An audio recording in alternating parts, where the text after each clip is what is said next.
Let's talk healthy relationships and conflict within those healthy relationships. Conflict gets a bad rep, but you need conflict in order for your relationships to grow in a meaningful way.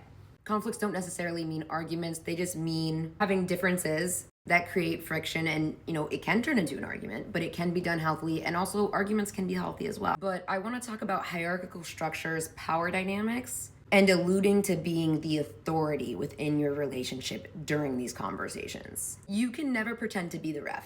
That is, you are never, ever, ever going to be the objective referee of how someone is behaving when you are on truly the other side of the argument. You are in the relationship. You are not above the relationship in any way. You are not above your partner in any way. That's not saying that your partner behaves perfectly, or you can't say, hey, I would want you to do this. But you can't police the argument while in the argument.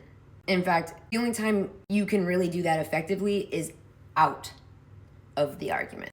But telling someone, this would have gone better if you approached it like this, well, it's already been approached and it's already too late. That should not be mentioned. You can mention it outside of the argument, but not within the argument. But you also need to understand that confronting something is not inherently bad. It's actually good. It shows that they feel safe enough to bring something to you.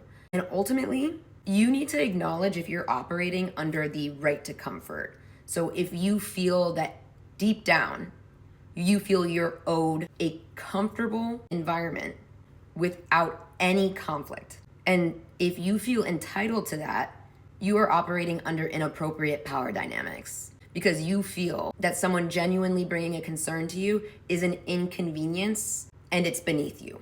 That isn't fair. And you shouldn't be in a relationship until you can operate without that pillar of the right to comfort. You are not entitled to the right to comfort when you make an uncomfortable situation for another person. It would be nice if we never had to deal with conflict or ever had a person that disagreed with us ever. Not realistic, not a relationship. You want to have a relationship with a robot, not a person in that case. But the objective should be to have a relationship with another human being, not to mold them into clay of what you need them to be.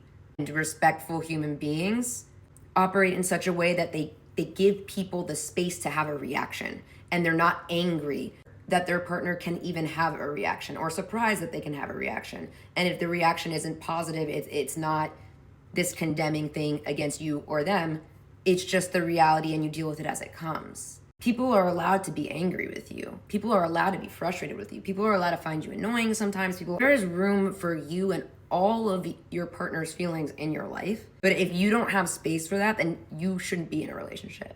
A lot of people like to evade this. They like to evade this concept that they feel entitled to the right to comfort. And a lot of people, they do. They feel they have this right to comfort. And instead, they'll twist the narrative. It's like, oh no, I would have been fine had you just addressed me properly. Which is still, are you using that as an excuse? Are you always gonna use, had you done it this way, and then when they do it that way, you're gonna twist it again and twist it again and twist it again until they go crazy? Because a lot of people like to use that excuse when truly adults are adaptable. So yeah, I wish you'd brought it up that way, but if you don't bring it up that way, I can adapt. I can adapt within the range of normalcy. I can adapt to something not going exactly to plan. But can you? And do you have unreasonable expectations? And every time you do something, do you have this expectation of submission that they're going to placate you because you're feeling uncomfortable with their discomfort with you? Because that's not fair.